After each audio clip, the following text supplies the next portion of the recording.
inside an outbreak of Ebola. I was very scared that this could get out of control. We walked through the streets and people were dying. Is this virus a threat to the entire world? I think there's a very real possibility that Ebola could come out of Africa to the west. Nova enters the hot zone with the team assigned to isolate and contain this deadly emerging virus. Plague Fighters.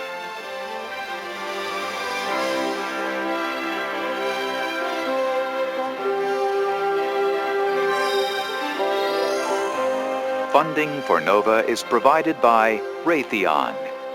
With a dedication to technology, Raytheon is a major builder of oil refineries and power plants all over the world. Raytheon, expect great things. And by Merck. Pharmaceutical research, improving health, extending life. Merck, committed to bringing out the best in medicine. Major funding for NOVA is provided by the Corporation for Public Broadcasting and by annual financial support from viewers like you.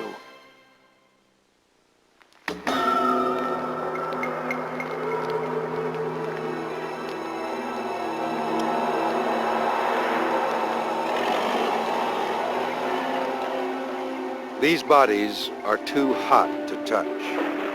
The remains of a disease so virulent, so fearsome, that funeral rites are abandoned and bodies are left for crude mass burials by corpse disposal squads. Kikwit, Zaire, April 1995. One outbreak in one community in one country. But could it become the next plague? We have no protection from these diseases. We cannot be isolationists in our thinking anymore.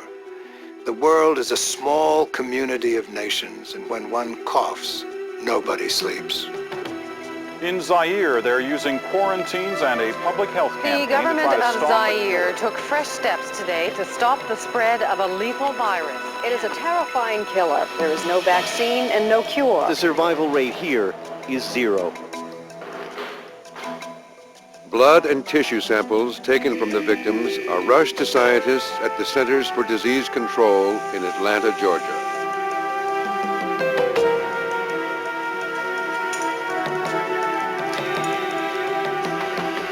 Within hours, their worst fears are realized. The killer is Ebola, one of the deadliest viruses on Earth. It can cause a human host to bleed to death in a matter of days. I think there's a very real possibility that Ebola could come out of Africa to the west. So we've got to get to the bottom of what controls the circulation of this virus and what controls its ability to hop over into humans and what controls its possibilities for spread. Ebola is a scientific enigma. Since little is known about how it's transmitted, once an outbreak begins, no place on Earth is safe. The CDC sounds the alarm, and a medical SWAT team from all over the world converges on Kikwit, ground zero of the outbreak. Ebola is a formidable enemy. These scientists are risking their lives on the front line of the battle. Their mission is to stop the virus and find out where it came from. They greet each other with the Kikwit handshake, elbow to elbow to minimize contact.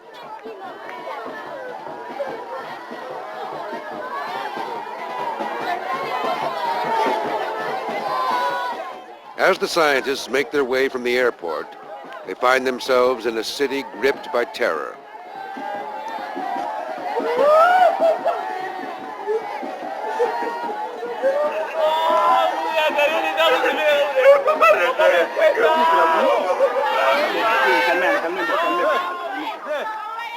The fear of Ebola is spreading. Thousands are trying to flee, but a military quarantine has been imposed. The international team sets up a command post. They join forces with a group of Zairean doctors who have flown in from the capital.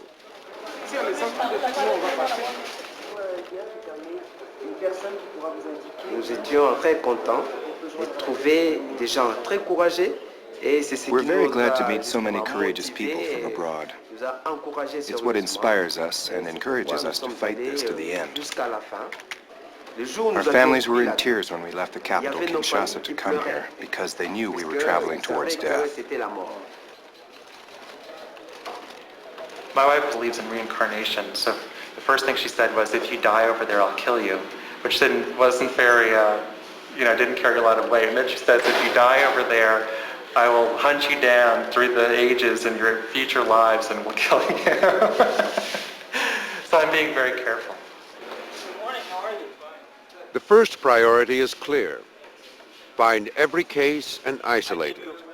The only way the epidemic can be stopped. We need to talk about it in terms of forms. An epidemiologist with the CDC, Dr. Ali Khan, establishes procedures for documenting every victim. I heard about this person and I heard about this person, I only know about this person.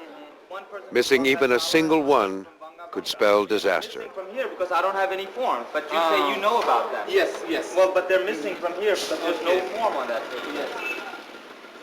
The team fans out across the city to look for new cases. Along the way, they hope to gather information that will help them understand this mysterious virus. This is an incredible opportunity. There's not an Ebola outbreak very often, and I just have to keep remembering, do the surveillance as it contributes to disease control. So you're very tempted to go off in 20 different directions and start 20 different studies at the same time. This is not the first time that Ebola has struck Zaire.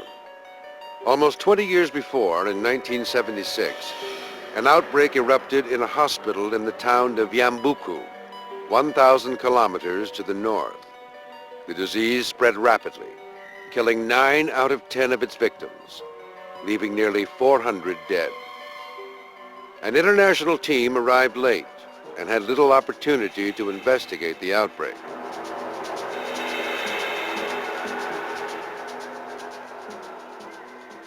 The epidemic was stopped when village elders ordered the temporary abandonment of traditional burial ceremonies, which involved touching the corpse. Instead, they quarantined villages and burned down the huts of the dead. The 1995 epidemic also began at a hospital. When we got there, the hospital was essentially deserted, the major hospital in Kikwit. There was a scattered patient here or there, many of whom had not been fed for days on time. And we walked through that hospital the first night, and it's sort of memories that you retain for a lifetime. The local situation was so bad on the medical point of view that at least 2 of us were involved in the cleaning of the ward. But there were still dead people in the building, and the condition of work was very bad. The safety protection for the worker were absent, or not available for them.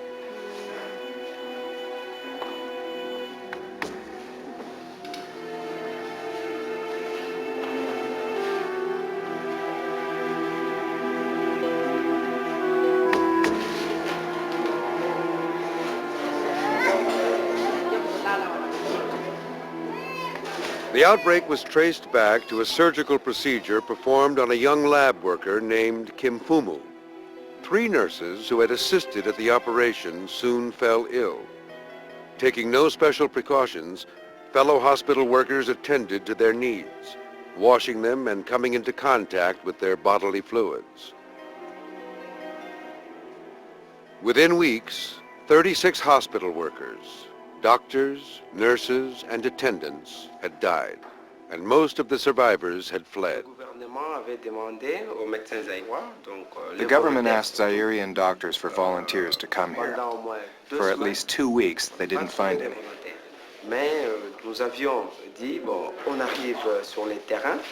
But after a while, we said that we'll go to investigate and do research. It's at times like this that you can be part of medical history in the making.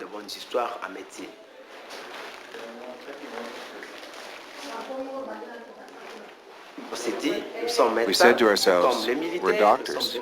It's like the army. We're soldiers. We'll go and face the danger.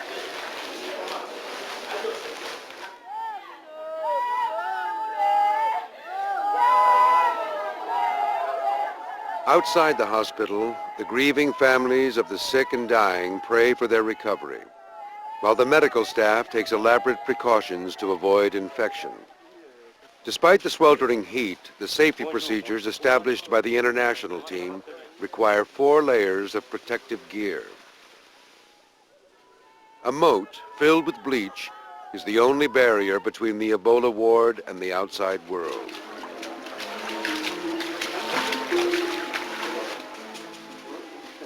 Unlike HIV, Ebola is a hardy virus that can survive outside the human body. Any contact with patients or their surroundings may prove fatal. The virus has been found in tears, blood, even on the surface of the skin. Internally, it attacks the vital organs, often causing massive bleeding inside and out. There is no cure or treatment. Death usually comes within 10 days.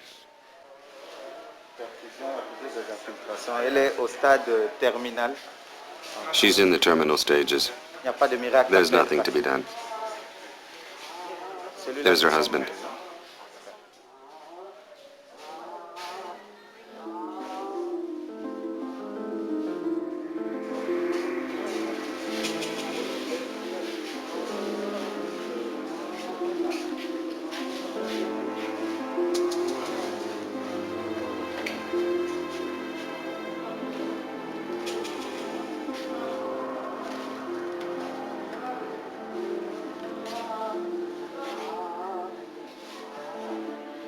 Patients in the early stages of the disease can only look on at what is likely to be their fate.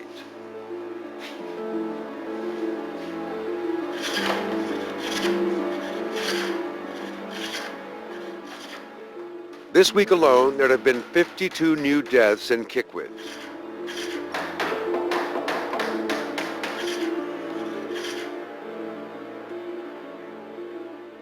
The plague-fighting efforts of the international team have not begun to take hold.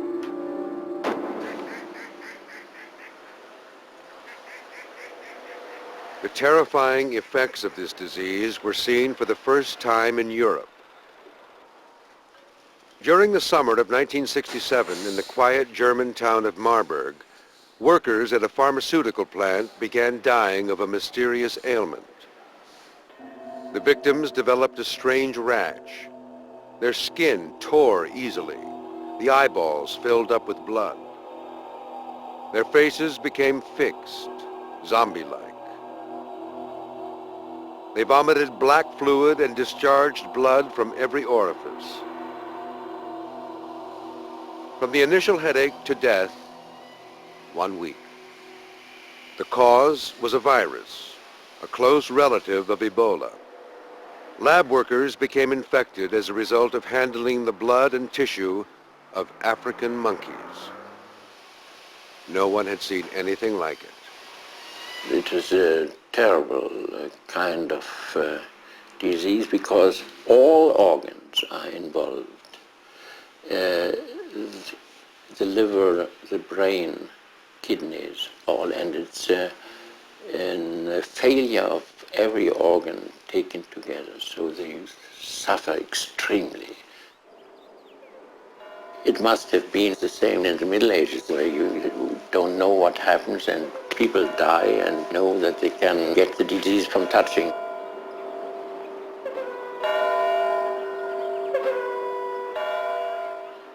In 1989, Ebola made its way to the U.S. Residents of this Washington, D.C. suburb had no idea that one of the world's deadliest viruses had emerged in their midst.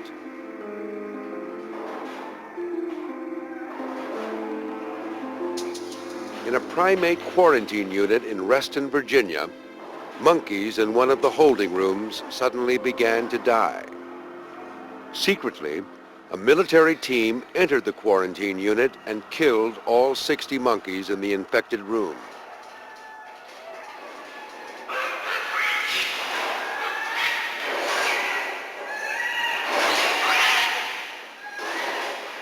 crisis heightened as monkeys began to die in a different room.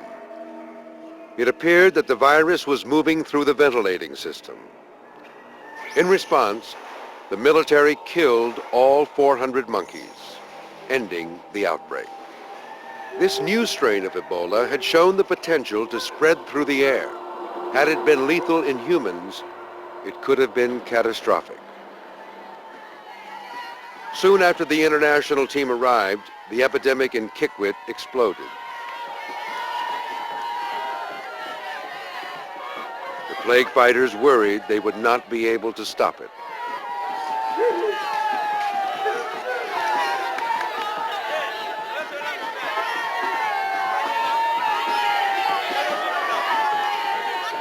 I was actually very scared that this could get out of control. And there was no doubt that when you looked at the distribution of cases, it was just getting bigger and bigger and bigger every week. And that week, actually, there were 70-odd deaths in the community. I mean, you walk through the streets and people were dying. I mean, they were literally everywhere you walk, people, they were talking about people dying of Ebola.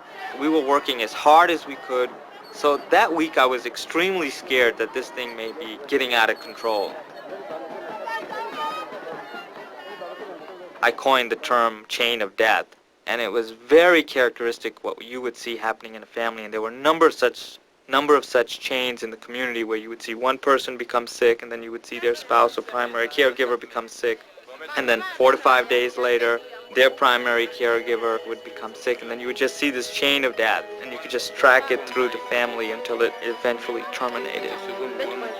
The one who died on the 20th was the mother. Your mother, yes. And then the granddaughter died next. Mm-hmm. So today's the first.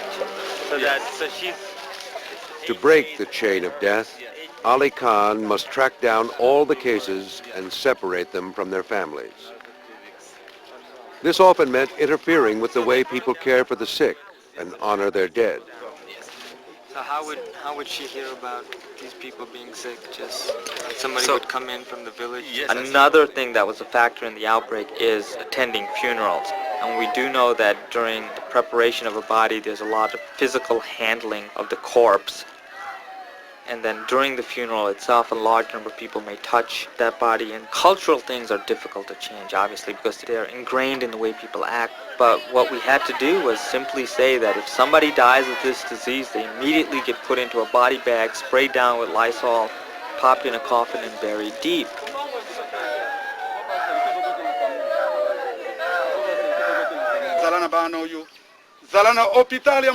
O gods, we ask you to be with us in this hard time. This hospital has been our refuge, and now the devil has taken it. Please deliver us. The Red Cross team has the most thankless job of the epidemic. Members are shunned by their neighbors and regarded as pariahs in the villages.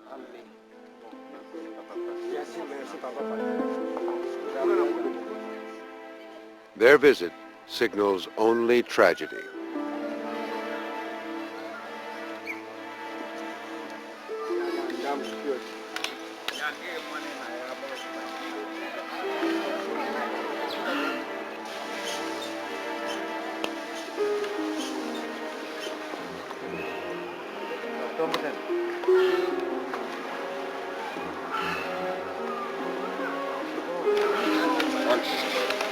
Okay.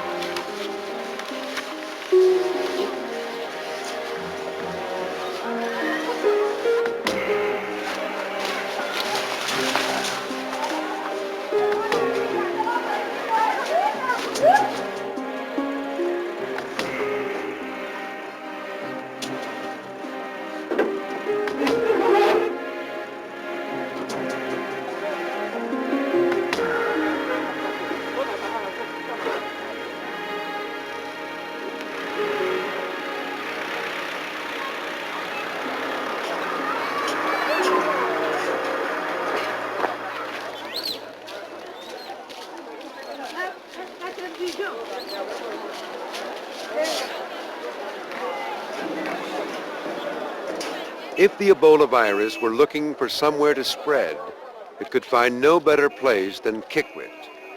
Kikwit is called a city, but it is more like a large rural village of some 400,000, with no electricity and no running water. Public health and sanitation are limited, and the illiteracy rate is almost 50%. The local diet includes insects, monkeys, and rats, all suspected carriers of the virus.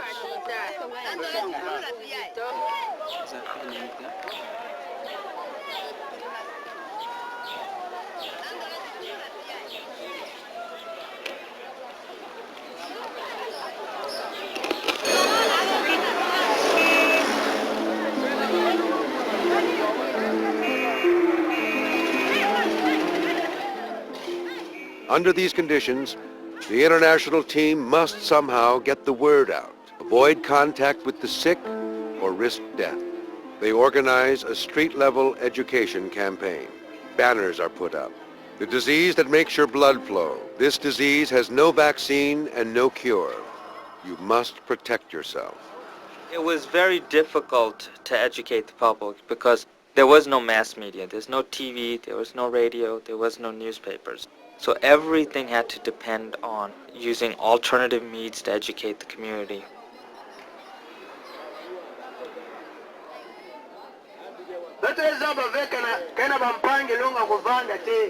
This fever, this disease is harsh, and it's already killed many people. And I'm here to tell you that hiding patients won't help anybody. But what about the guy you buried over there? Now that it's raining, won't all this water spread the disease from the corpse through the neighborhood? Well, the Red Cross assured us that he was buried safely. He died in the outhouse and fell into the hole. It was very deep, so they buried him right there. Now, you shouldn't be scared. The Red Cross disinfected his grave and the surroundings. His remains can't come out, and his germs can't get you.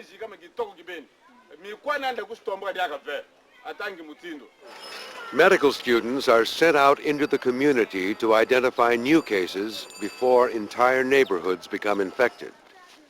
There's only one way to do this in Kikwit, door to door. It looks like no one's home. They're here. They just left when they saw us coming. We're here to get some information. What's all this? I don't understand. Why are you coming to disturb people? We're students from the University of Bandundu. We're doing research. We want to know if anyone here is sick with Ebola. This is not right. I'm innocent. I don't know anything about it. I worked with the medical students here in town, and the stories that I'm hearing, it seems very natural to me of the stigmatization, including the story of someone being killed because he was from Kikwit and was thought to have had contact. So it's natural to me that if you say to someone, tell us if you have Ebola, and we'll take you away from your family and put you in the hospital where you'll likely die and no one will want to visit you. So certainly people don't want to tell you because of the stigma. But hospitalizing the sick is the only way to stop the disease. In the Ebola ward, Dr. Mupapa's team provides whatever human comfort they can, knowing few, if any, of their patients will survive.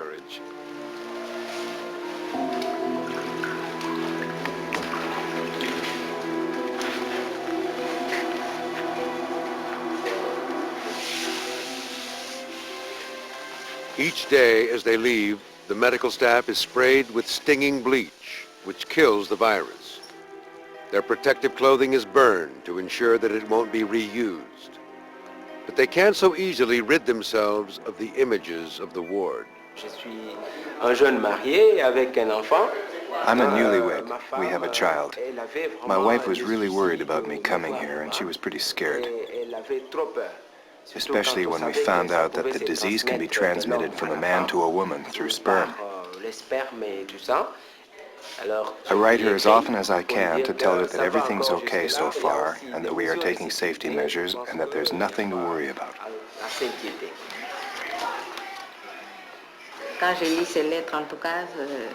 When I read his letters, I feel better, but even so, my heart is heavy.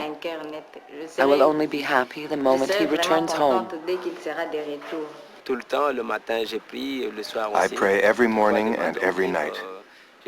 I'm really convinced that I'll return to Kinshasa alive. That's truly my most ardent wish.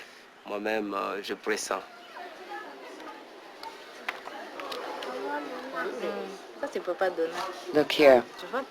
It's a picture of Daddy. Of course I'm afraid. He's touching sick and dying people every day. I'm terrified he's going to catch it. This is a disease that is merciless.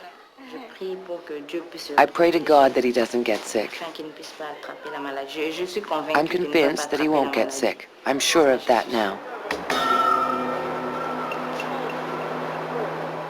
Yet, people are still getting sick and still dying, though fewer this week than last.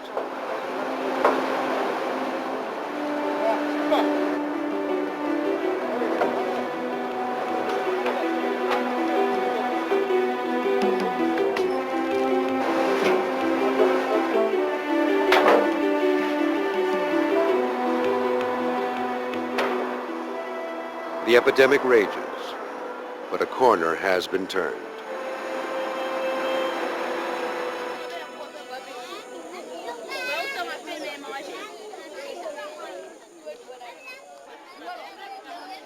As night falls, the hit movie in Kikwit is a video called Ebola. Made by a local entrepreneur, it stars the Zairian doctors who have become local heroes. Although the video is projected from a broken-down VCR, there isn't an empty seat in the house.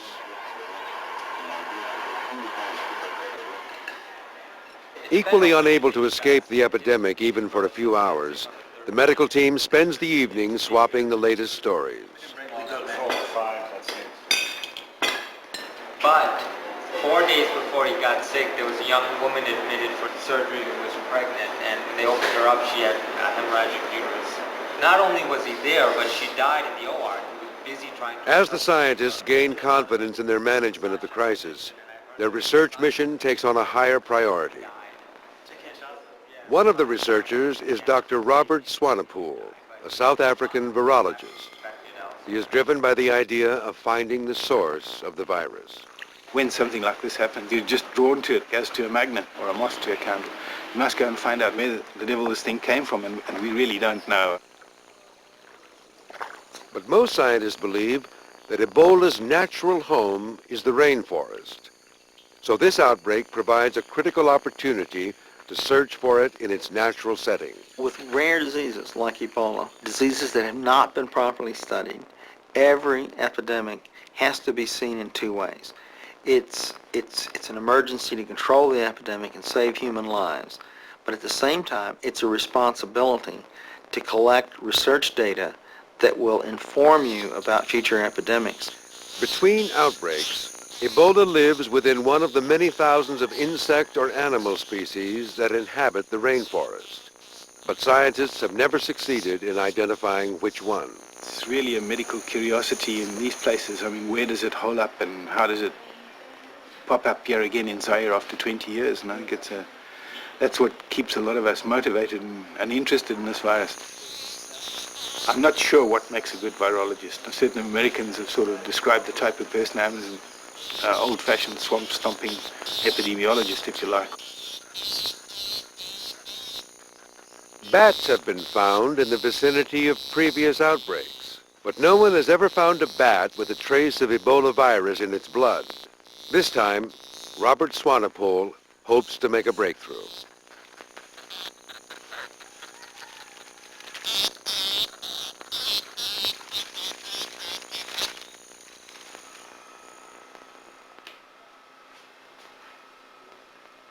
Only when the natural host is identified will it be possible to predict where the virus might strike next. In each new blood sample is the possibility of an answer. But what happens when the virus makes its move from its animal host to a human being? What is its lethal strategy?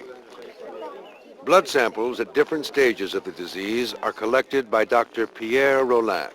We know nothing on Ebola because during the 76 outbreak, only few blood samples were taken. So our hope in this outbreak is to get enough sample from patients at different periods of the disease. An outbreak every 20 years is not like working with a serial killer that have the same pattern all the time. The priority is to try to stop the outbreak first and then collect as much specimen that you can so you can learn something.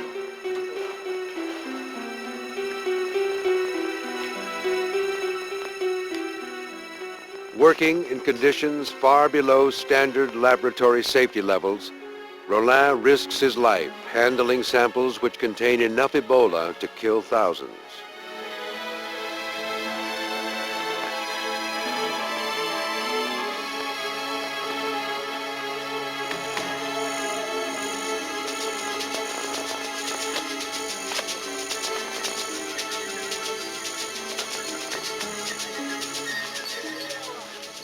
Kikwit is still under siege. The Zairians have been fighting this epidemic for 10 weeks now.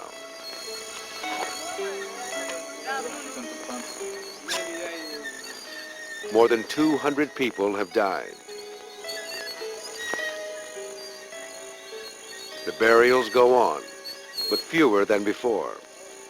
The number of new cases continues to drop.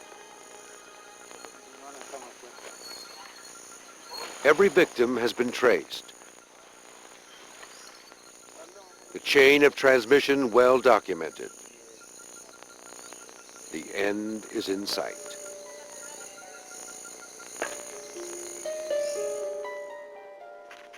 Back at the command center, the epidemiologists analyze the accumulating data.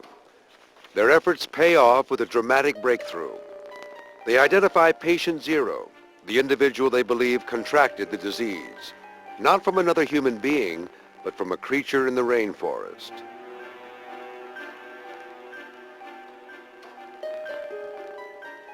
All the cases have been charted on a timeline, tracing a path of destruction back to this very first known victim. He died 4 months before the first case appeared at the hospital. His name was Gaspar Minga. Gaspar Minga was a charcoal worker living in Kikwit. He is survived by his brother Pierre and his father Innocent. They treasured a picture of Gaspar's funeral, which is now the extraordinary portrait of the start of an outbreak. Judo, Gaspar's son, is now dead. Michael, Gaspar's nephew, dead. Deceased. Deceased. I don't know the origins of this disease. Only God knows. I'm not a scientist, I'm a person. I too hope to learn its origin.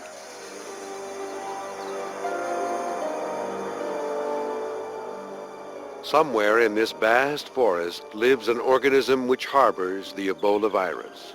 Now the international team can narrow down their search to the area surrounding Gaspar Minga's home and work. What we have, probably, is a disease that occurs in nature and very accidentally transfers to a human being.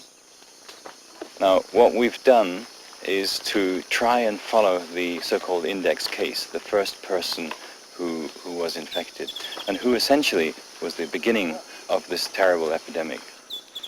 They trace Minga's steps back to his last working place. This is a charcoal pit. It takes 3 months to do the entire process at one charcoal site, for which the man earns 15,000 zaires, which is about $3. 3 months hard work. The gentleman who was the index case here had nearly completed this pit. Rather sadly, he left over here his hoe in the tree and a little bundle of cloth. And of course nobody will touch that now. Searching the area around Minga's charcoal pit, Paul Reiter and his colleague Russ Coleman use a goat as bait, hoping to determine whether an insect might be Ebola's carrier.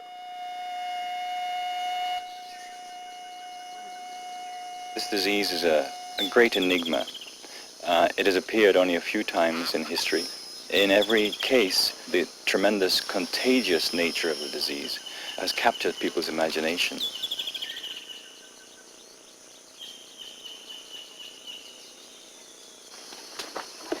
When this whole expedition began, the safety issues were discussed at great length. There's certain behaviors that could put us at risk.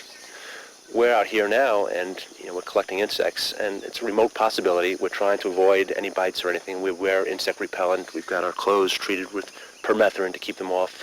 So we're trying to minimize any of that risk.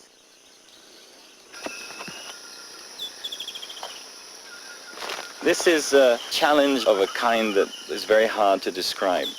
Of course, there's human tragedy involved, and we would like to think that the work that we do will help alleviate that kind of tragedy in the future. It's natural history in its most vibrant form.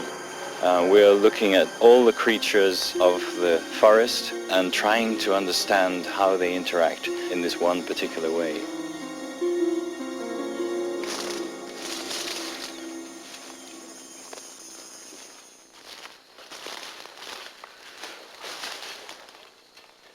Other teams set out to trap rodents and small mammals in the hope that one of their captured specimens will prove to be Ebola's natural host.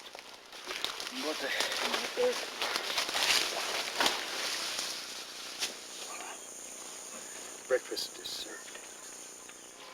They turn their field camp into a laboratory as they prepare to measure and dissect their samples.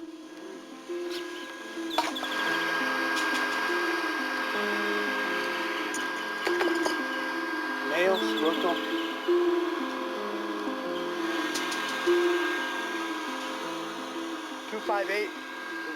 Villagers look on with amusement as the team cautiously handles animals local people eat for lunch.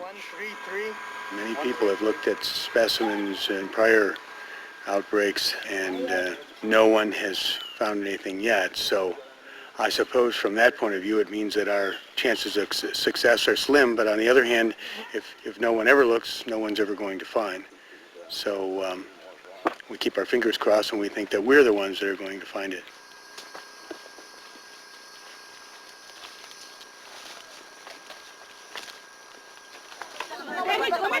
There's a dead body in that house. I asked you yesterday if anyone was sick. You said no. Back in town, a crowd gathers. The medical students have found a new victim. To them, Ebola means bleeding. If they aren't bleeding, they're not sick. Now we find a dead body. The education campaign has turned out to be a double-edged sword. No longer mourned in traditional ceremonies, some victims are abandoned by their families, who fear any contact may prove fatal.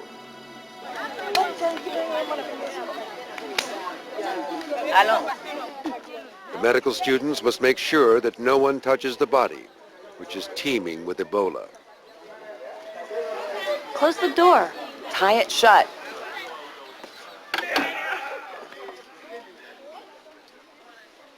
Aware of the risks, but not equipped to handle them, they are forced to improvise.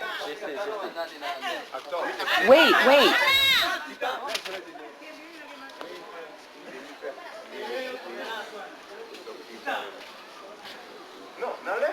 Don't take them off like that, no. I know.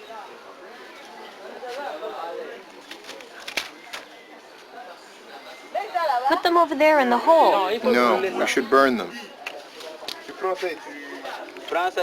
Just take them and throw them over there. Yes, I know it's dangerous. Throw it in the hole. It's deep enough. It's dangerous for the kids. No, it's deep enough. Can't we burn them?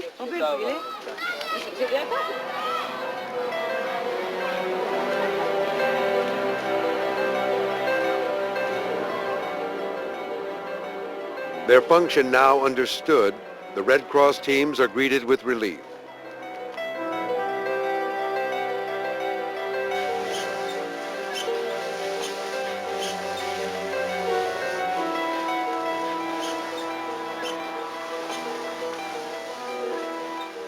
Elaborate funeral rites have given way completely to chillingly efficient disposal.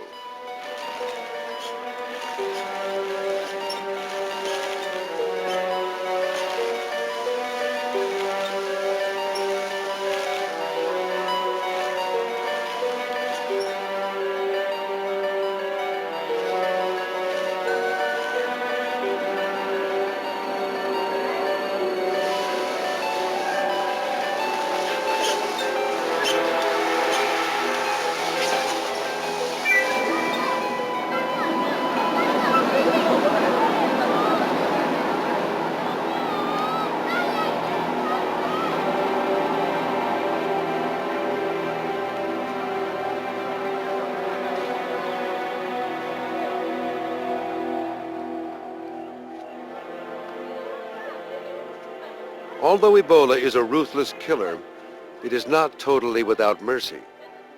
The medical team now finds that 1 in 5 patients are still alive. They survived Ebola.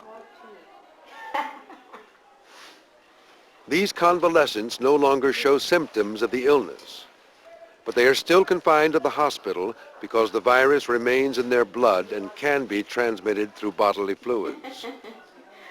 No one knows how these patients develop the strong immune response, the antibodies that save them.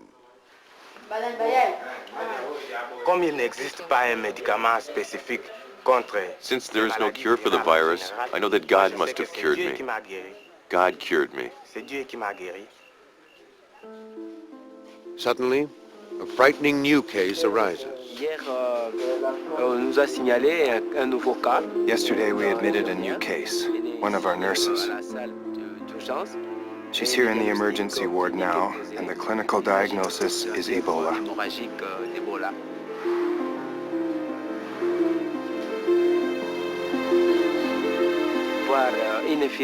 To see a nurse with whom you've worked every day sick with this disease is terrible, and I really don't want to see her die. Nicole Organa worked alongside the doctors, always in full protective gear. Somehow, she became infected. The doctors suddenly feel vulnerable.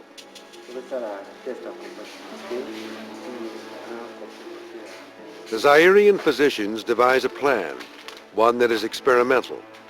They know that the blood of survivors has antibodies against the virus.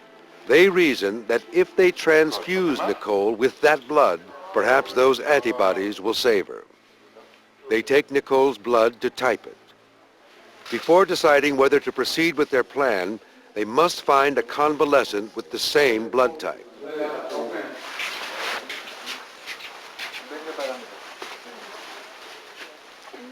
A few last cases show up in the isolation ward. The battle for Nicole's life may be critical for them.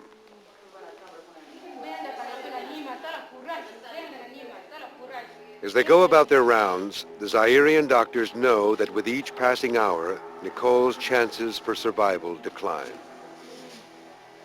Even as they help other patients, the doctors become increasingly convinced that they must execute their plan to save Nicole and perhaps these final few patients as well. The foreign members of the team are against the treatment. There's basic risks in giving an individual blood products from someone else. There's a lot of infectious risks. There's HIV is very prevalent. There's hepatitis B, hepatitis C. Certainly in that setting, one of the greatest concerns would be if the person that you're treating doesn't have Ebola, if they have malaria or typhoid or something else, and the person that you're getting the transfusion from still has Ebola virus circulating in their blood and is infectious, that would be the worst thing you could do, is to give someone who didn't have Ebola. The Zairians test Nicole's blood and find a convalescent with matching type. Now they must make a decision. Knowing that the foreign doctors are opposed, they meet privately. What if we transfuse convalescent plasma to someone who doesn't have Ebola? What if our diagnosis is wrong? It's clearly a clinical case. It's obvious she has Ebola. We shouldn't doubt our diagnosis. We've seen so many cases now. We should at least wait until tomorrow. In the meantime, let's present and defend our position in front of the scientific community. What do you think? In America, they don't believe in transfusing patients with convalescent blood. Never mind, we should answer to ourselves. I think we have to try this experiment. Maybe not on every one of these last few cases, but at least on our nurse. Personally, I think we could have transfused her this morning. The diagnosis is clearly Ebola, so I don't see why we should wait another 24 hours.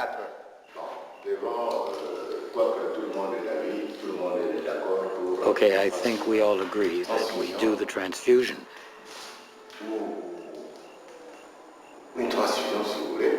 And that we should do it as soon as possible. Their decision made, the doctors approach a convalescent patient whose blood type matches Nicole's. He agrees to cooperate. Without involving the foreign doctors, they collect his blood and get ready to transfuse. They have the resources only to do a quick AIDS test. Nicole runs the risk of contracting any other disease that may be in the donor's blood. The cure may kill her.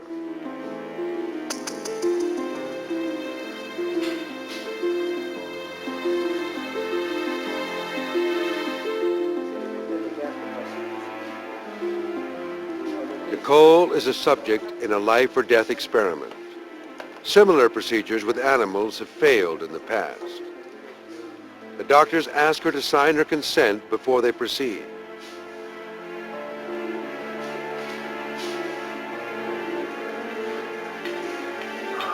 Non, tu ne dois pas me prendre. Je trouve que c'est exagéré du point de vue humain, les amis. Laisse travailler les médecins.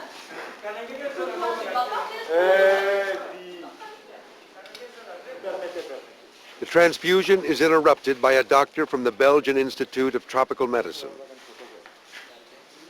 The Zairian doctors press on.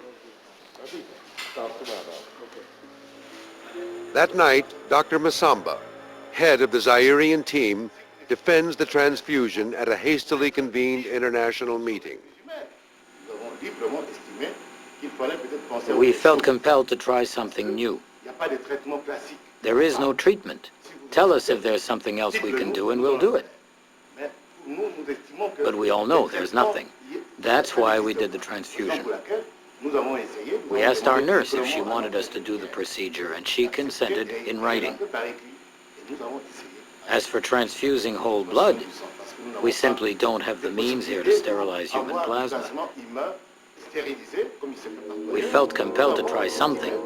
Now we'll just wait and see what happens. Everyone waits to see whether Nicole will pull through. The tension is palpable.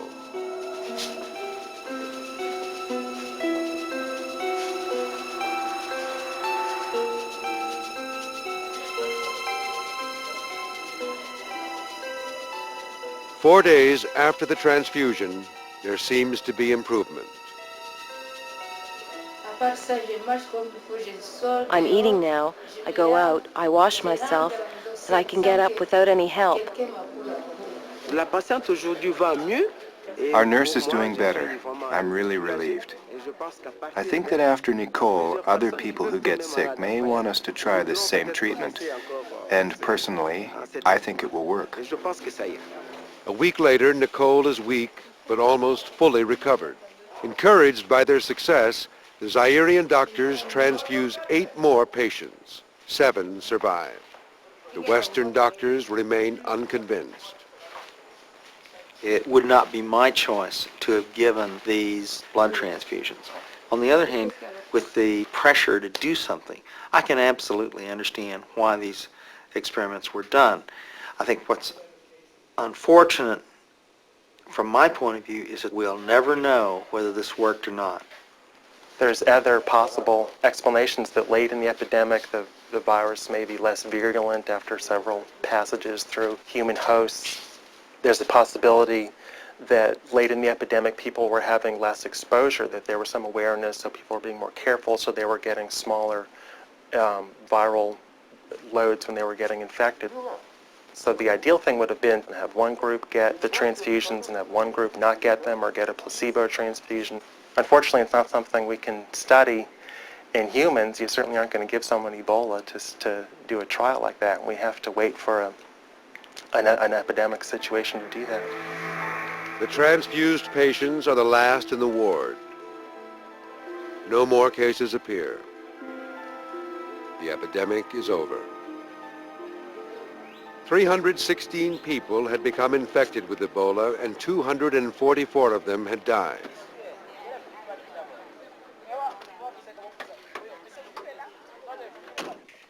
The international team is getting ready to leave. The samples they collected will go to various labs for analysis. They may hold the clues that will help solve the Ebola mystery.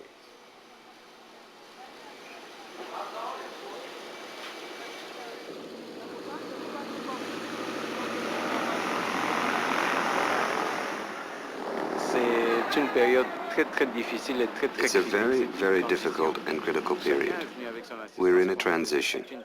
Everyone came to help. That's wonderful. They helped us a lot. And for that, we are very grateful to the international community. But now that the epidemic is over, we have to try to manage the crisis that caused this. And everyone is leaving. All that is going back or what? Yes.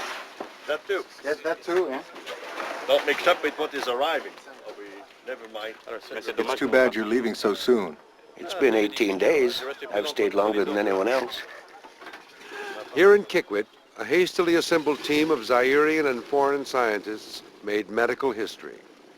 In the battle against one of the world's deadliest viruses, they prevailed. At least for now.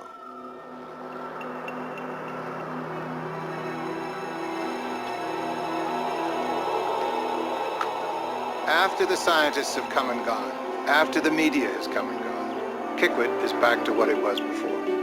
When you have communities living in abject poverty, exposed to all the diseases are going to recur, and they'll keep on recurring, and we have to turn our attention to that. At this point, I put my money on the bugs.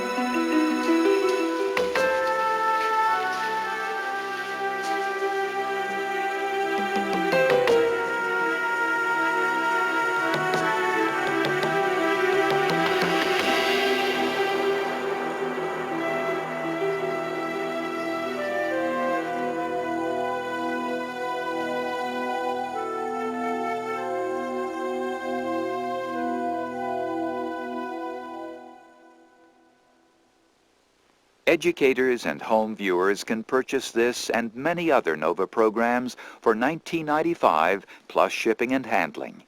To order, call 1-800-255-9424.